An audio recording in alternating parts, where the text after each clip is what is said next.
Hello friends. आज का जो हम लोग सेशन करने जा रहे हैं वो है dealer networking system. Dealer networking system सुबह के नॉर्मली 11 बज गए हैं और आज का जो सेशन हम लोग स्टार्ट कर रहे हैं डीलर नेटवर्किंग सिस्टम। सब लोग जो कैंडिडेट्स जिन्होंने एडमिशन लिया है लाइव सेमिनार के लिए सारे लगभग ज्वाइन हो चुके हैं। ऑलमोस्ट सब लोग लाइव ज्वाइन हो चुके हैं। अब हमारा नेक्स्ट जो सेशन चल रहा है डीलर नेटवर्किंग सिस्टम।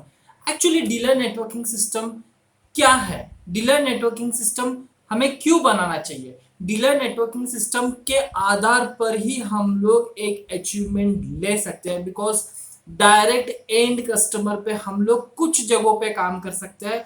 लेकिन अगर आपको डिलीवरी 200 किलोमीटर पे देनी है, 250 किलोमीटर पे देनी है, या 100 किलोमीटर पे देनी है, या 50 किलोमीटर पे देनी है, तो आपको एंड कस्टमर काम नहीं आएगा। आपको काम आएगा आपका डीलर, आपको काम आएगा आपका डिस्ट्रीब्यूटर।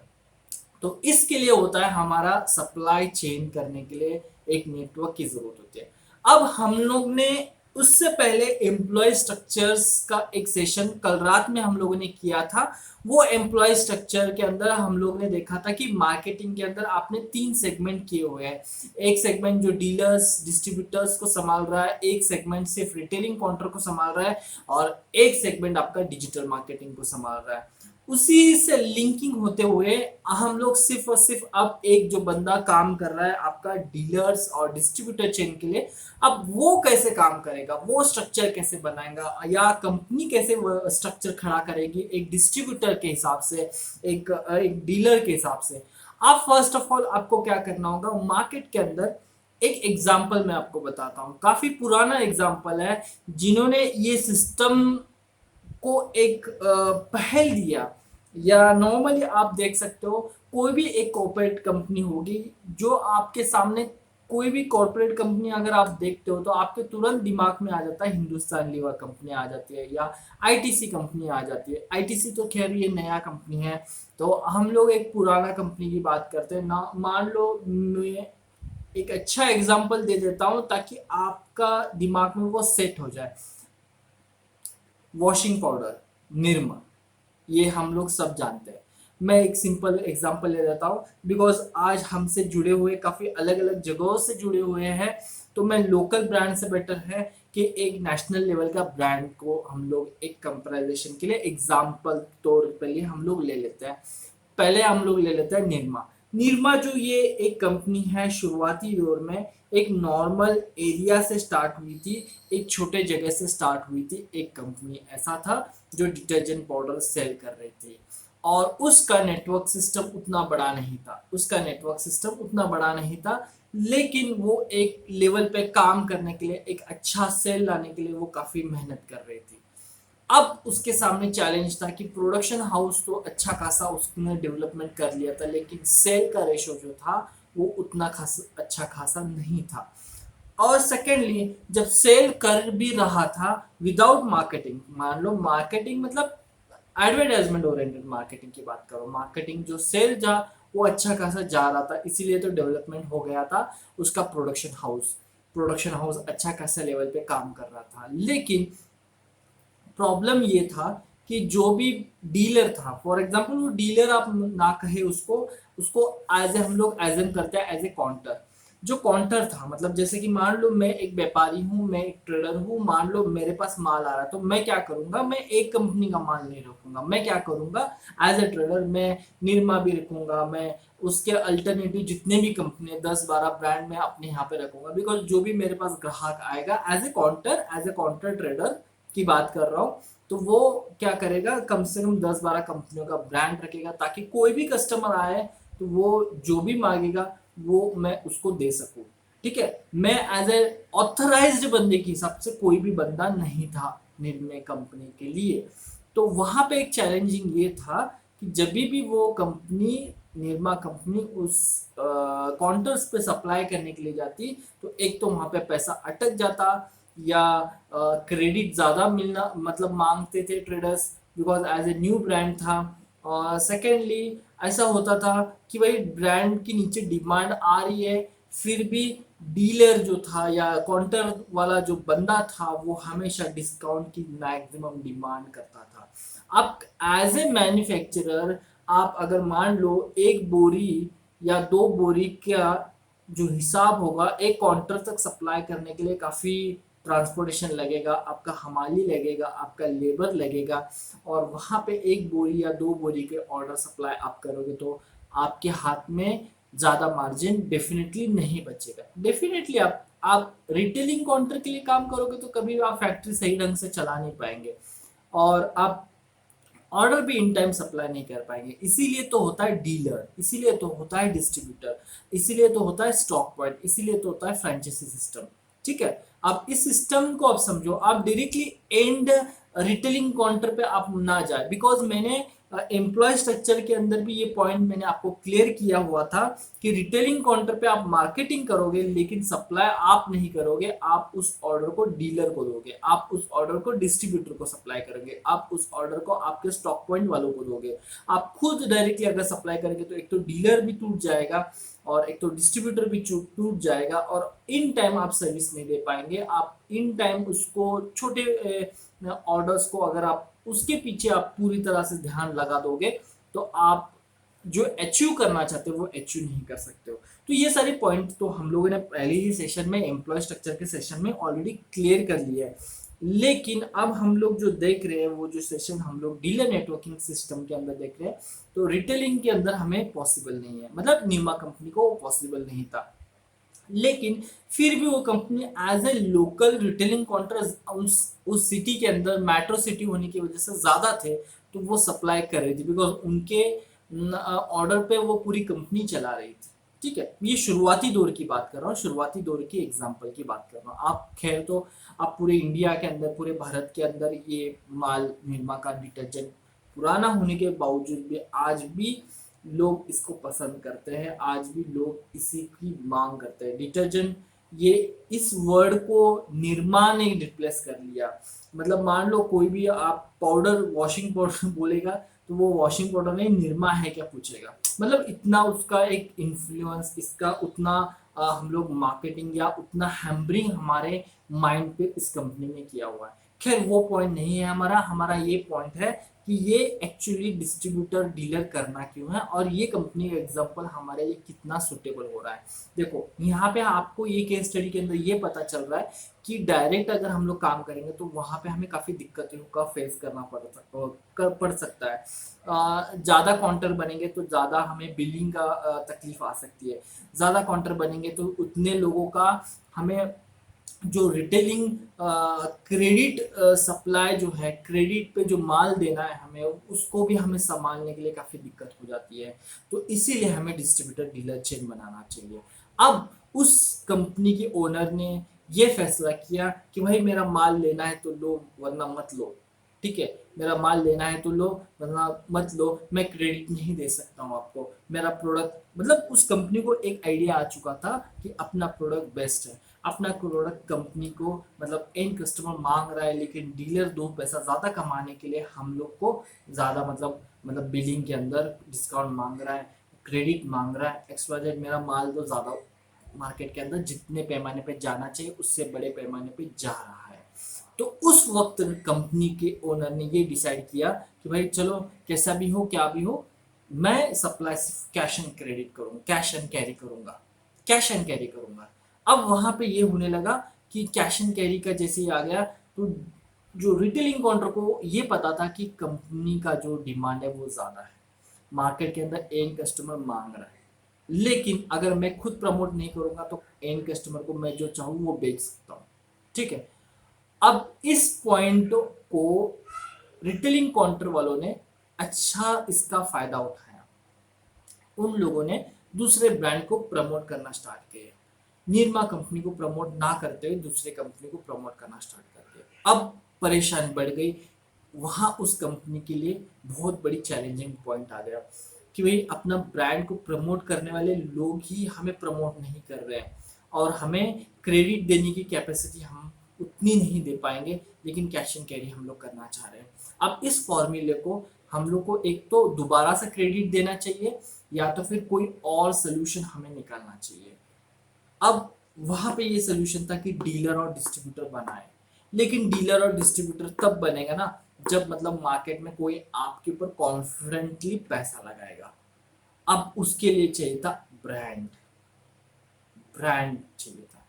अब वहां पे ये हो गया कि कंपनी ने एक नेशनल चैनल आता था, उस नेशनल चैनल पे उन्होंने फर्स्ट टाइम एड बनाए, निरमा वॉशिंग पाउडर निरमा, इस टाइप का समथिंग कुछ ऐड बन गया वहां पे।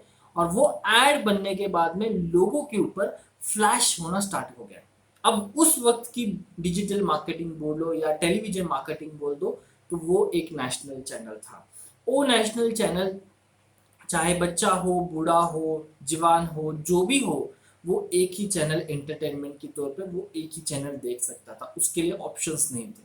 ठीक है, मैं आऊंगा आऊंगा मैं पता है क्वेश्चंस रेज हो रहे हैं, हम लोग पुराने वर्जन के ऊपर बात कर रहे हैं, क्वेश्चंस रेज हो रहे हैं यहाँ पे, काफी लोग मुझे पूछ रहे हैं कि आज की तारीख में ये फॉर्मूला कैसे हम लोग कर पाएंगे। लेट मी फिनिश ये मुझे फिनिश करने दो पहले, कि मैं कौन से पॉइंट ऑफ व्यू पे लेके आना चाह रहा हूँ, मुझे क्या समझाना है वो मैं आपको पहले समझाने की कोशिश कर रहा हूँ। बहुत सारे लोग मुझे नीचे क्वेश्चंस कमेंट्स में पूछ रहे हैं कि आज के डिजिटल मार्केटिंग के थ्रू हम लोग ब्रांड कैसे कुछ करें। बी अ पेशेंस, थोड़ा सा सब्र रखिए, हम लोग उस पॉइंट पे आने वाले हैं। अब यहाँ पे क्या हो रहा है कि आप जो है उस कंपनी ने टेलीविजन पे एडवर्टाइजमेंट स्टार्ट कर दिया। टेलीविजन पे मैक्सिमम मतलब वो एक स्टेट लेवल के अंदर नहीं, वो एक डिस्ट्रिक्ट लेवल पे काम करने वाली जो कंपनी थी, लेकिन मार्केटिंग कर दिया पूरे नेशनल लेवल पे, पूरे नेशनल लेवल पे। अब एंड कस्टमर डायरेक्टली काउंटर्स पे पूछना स्टार्ट कर दे, हमें वो जो वॉशिंग पाउडर निरमा है, निरमा निरमा निरमा वॉशिंग पाउडर निरमा, ये जो प्रोडक्ट है हमें वो प्रोडक्ट चाहिए, हमें वो प्रोडक्ट चाहिए जो टेलीविजन पे दिखाया जा रहा है, हमें वो प्रोडक्ट चाहिए जो नेशनल टीवी पे दिखाया जा रहा है, हमें वो प्रोडक्ट चाहिए जो इस तरह का एड आ रहा है, XYZ इस तरह के ऑर्डर्स आना स्टार्ट हो गए। अब रिटेलिंग काउंटर्स को ये प्रश्न हो गया कि भाई कस्टमर खुद से मांग रहा है तो हमें देना चाहिए, तो ये कंपनी कहाँ की है, ये कंपनी कहाँ से सप्लाई कर रही है, ये कंपनी कौन से डिस्ट्रिक्ट से है, XYZ ये इस तरह से रिटेलिंग काउंटर्स पे, काउंटर्स की बात कर रहा हूँ, काउंटर्स पे हलचल मच गई। अब काउंटर्स के थ्रू डायरेक्टली जो बड़े ट्रेडर्स है, जो बड़े होलसेल में सप्लाई करते हैं, डिटर्जेंट के अंदर डील कर रहे हैं, वहां पे कॉल जाना स्टार्ट हो गए, हमें ये कंपनी का प्रोडक्ट इतने रेशो में चाहिए, इतने बोरिया चाहिए, इतने प्रोडक्ट चाहिए, XYZ इतनी गाड़ियाँ चाहिए, XYZ मतलब एक ऑर्डर जो एक लोकल ट्रेडर देना चाहिए वो एक होलसेलर तक आना स्टार्ट हो गया। अब होलसेलर खुद से कंपनी के काउंटर पे आ गया, कंपनी के टेबल पे आ गया, और कंपनी के टेबल पे आके डायरेक्टली उसने ऑफर मांगना स्टार्ट किया कि मैं इस फलाने फलाने डिस्ट्रिक्ट से हूँ, मैं इस फलाने फलाने सिटी से हूँ, और मुझे ये कंपनी का मुझे डिस्ट्रीब्यूशन चाहिए, मुझे इस कंपनी का डीलरशिप चाहिए, मुझे इस कंपनी का फलाने फलाने कंपनी का स्टॉक पॉइंट चाहिए। तो आप कंपनी के पास ऑफर्स आने स्टार्ट, कंपनी खुद जा रहे नहीं है ऑफर देने के लिए, कंपनी के पास ऑफर्स आ रही है, सर मुझे दीजिए, मैं काम करूंगा आपके लिए, सर मैं आपके लिए डिस्ट्रीब्यूटर का काम करूंगा, सर मैं आपके लिए डीलर का काम करूंगा। कंपनी अब नहीं जा रही है लोगों के पास, सर मेरा डिस्ट्रीब्यूशनशिप लीजिए, मेरा चेन, इस सिटी का चेन आप संभालिए, आप इस तालुका का डीलरशिप लीजिए और इसका तालुका आप संभालिए। ये नहीं हो रहा है यहाँ पे, अब यहाँ पे रिवर्स हो रहा है, यहाँ पे ये हो रहा है कि सर मेरे पास, मैं इस तालुका का बिलोंग करता हूँ और मुझे ये तालुका का आप प्लीज डीलरशिप दीजिए, आपका जो भी डिपॉजिट होगा मैं देने के लिए तैयार हूँ, आपका जो भी मटेरियल मुझे माल उठाना है वो मैं ले सकता हूँ, बिकॉज उसको इतना कॉन्फिडेंस है कि नीचे डिमांड आ रही है, नीचे डिमांड आ रही है, तो मैं इनसे माल लूंगा तो मैं इनको प्रॉपरली सप्लाई कर सकता हूँ। That is the confidence. ये आपको ट्रिक इस्तेमाल करनी है। मार्केट में प्रोडक्ट आने से पहले आपका नाम मार्केट के अंदर होना चाहिए।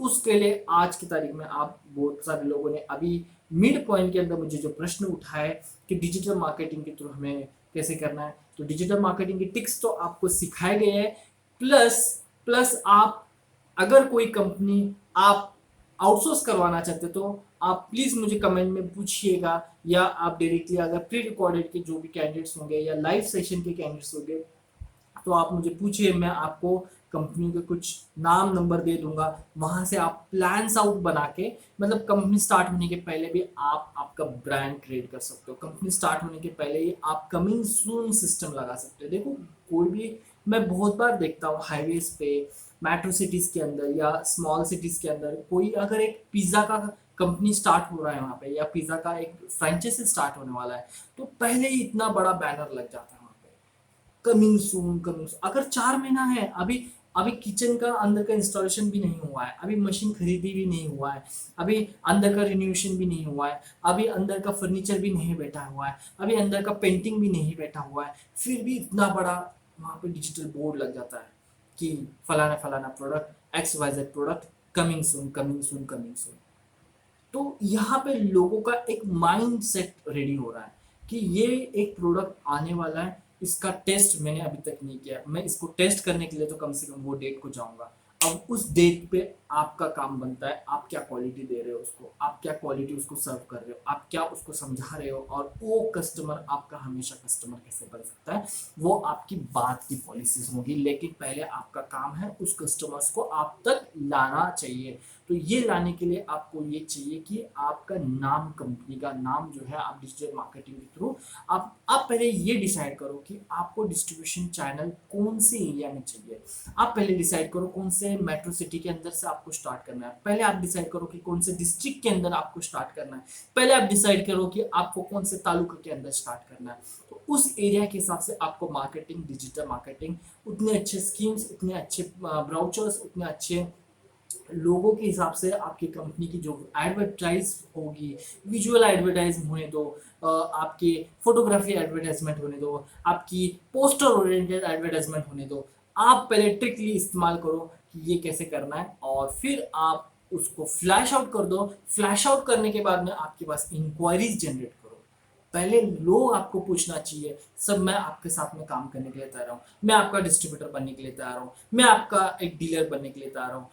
ये पॉइंट ऑफ व्यू जब आता है तो that is the first knock off your success. First knocking जो है ये आपके सक्सेस की, आपके पास चाबी आ गई है। आप उस चाबी को लगा के आपको मार्केट के अंदर उस हिसाब से क्वालिटी के ऊपर आप काम कर सकते हो। देखो बल्क ऑर्डर आ रहा है तो यहाँ पे 90% आपका जो टेंशन है, वो 90% आपकी जो सोच है, या 90% जो आप जो सोच रहे हो कि भाई ये लेवल पे मुझे जाना है, तो यहाँ पे हम लोगों ने इस सेशन के अंदर ये सीखा कि कम से कम शुरुआती तौर में हम लोग कैसे ट्रिक इस्तेमाल करके हम लोग एक अच्छे पैमाने पे वर्कआउट कर सकते हो। देखो ये फ्रेंड्स, देखो आजमाए हुए फॉर्मूलाज है, कोई नया सिस्टम हम लोग नहीं कर रहे हैं।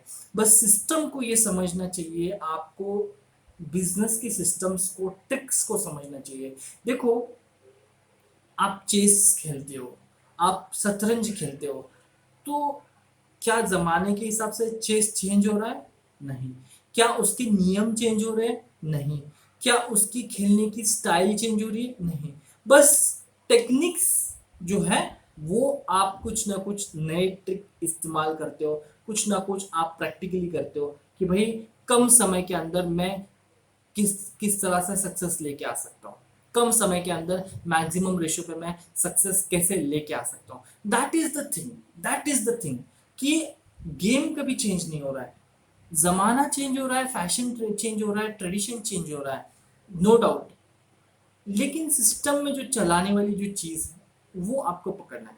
पहले न्यूज़पेपर मैक्सिमम रेशियो पे चलता था, नेशनल लेवल पे कोई न्यूज़ आपको चलानी है या फ्लैश आउट करना है, एडवर्टाइजमेंट करना है, तो न्यूज़पेपर इज ओनली ऑप्शन। एक ज़माना आया टेलीविजन वाला, टेलीविजन के लिए ही ऑप्शन था। आपको ट्रिक वही है, ट्रिक वही है, बस ट्रेंड चेंज हो रहा है। समझ में आ गया आपको कि ट्रिक वही है। पहले आप नाम बनाओ, लोगों को आने दो आपके पास, आप लोगों की ऑफर आपके पास आने दो, और फिर आप उसको सेल करना स्टार्ट करो। आप जब खुद ऑफर लेके जाएंगे ना, तो लोग, ठीक है बताओ आपकी ऑफर क्या है, यही होगा ना, आपकी ऑफर बताओ, नहीं यार मैं ऐसे नहीं कर सकता, आप चाहे तो इतने से स्टार्ट करो, मैं अभी इंटरेस्टेड नहीं हूँ। तो आपका वक्त कितना लगा, समझ रहे हैं आप, मेरी बात को समझो पहले। लेकिन अगर सामने से ऑफर आ रहा है, सर मैं आपका कम से कम आधा टन का माल मैं हर हफ्ते ले सकता हूँ, सर मैं आधे टन के लिए नहीं काम कर सकता, सर मुझे कम से कम 1 टन की ऑर्डर आती है तो मैं आपको एज अ डीलर काम दे सकता हूँ। ट्यूनिंग में कितना चेंज हो गया। अब यहाँ पे इस हिसाब से सिस्टम में चलता है वर्किंग। आप पहले न्यूज़पेपर था, फिर टेलीविजन आ गया, टेलीविजन के बाद में ईमेल सिस्टम्स आ गए, ईमेल के बाद में व्हाट्सएप सिस्टम्स आ गए, व्हाट्सएप के बाद में आप डिजिटल मार्केट के थ्रू आज आप डीलर्स को कॉल कर सकते हो, इंक्वायरीज ला सकते हो और आपके प्रोडक्ट को अच्छे लेवल पे, अच्छे पैमाने पे आप उसको प्रमोट कर सकते हो। हियर हम लोग हमारा सेशन एंड करते हैं। डीलर नेटवर्क सिस्टम कैसे बनाना है वो आपने ट्रिक सीख ली है, मतलब कैसे आपको पहले डीलर्स को कॉल करना है, एक एग्जांपल भी हम लोगों ने लिया और आपको शायद मैक्सिमम लेवल पे मैंने आपको समझाने की भी उसको कोशिश की है। फिर भी आपको कोई डाउट होगा तो आप मुझसे पूछ सकते हैं। और मैक्सिमम ये ज़रूरी नहीं है कि आप पहले स्टेज पे हो और डिजिटल मार्केटिंग करना चाहते हो तो आप कोई भी कंपनी को आउटसोर्स करवा सकते हो अपना काम, और उनसे आप काम करवा के आप ब्रांड बना सकते हो। कुछ कंपनी की डिटेल्स भी मैं आपको शेयर कर रहा हूँ स्क्रीन के नीचे, और अगर आपको नहीं मिला है तो आप मुझसे डायरेक्टली क्वेश्चंस में पूछ सकते हो कि भाई कोई कंपनी के नाम नंबर आप चाहते हो, या आप गूगल पे भी काफ़ी सारी कंपनी को सर्च कर सकते हो। तो डेफिनेटली हम लोग यहाँ पे हमारा सेशन स्टॉप करते हैं और इवनिंग में हमारा नेक्स्ट सेशन जो होगा company registration procedure, company registration procedure के ऊपर हम लोग बात करेंगे। इवनिंग हमारा सेशन होगा। अब हम लोग ब्रेक ले रहे हैं और इवनिंग में शार्प 4 o'clock को हमारा नेक्स्ट सेशन स्टार्ट होगा। तब तक के लिए गुड बाय।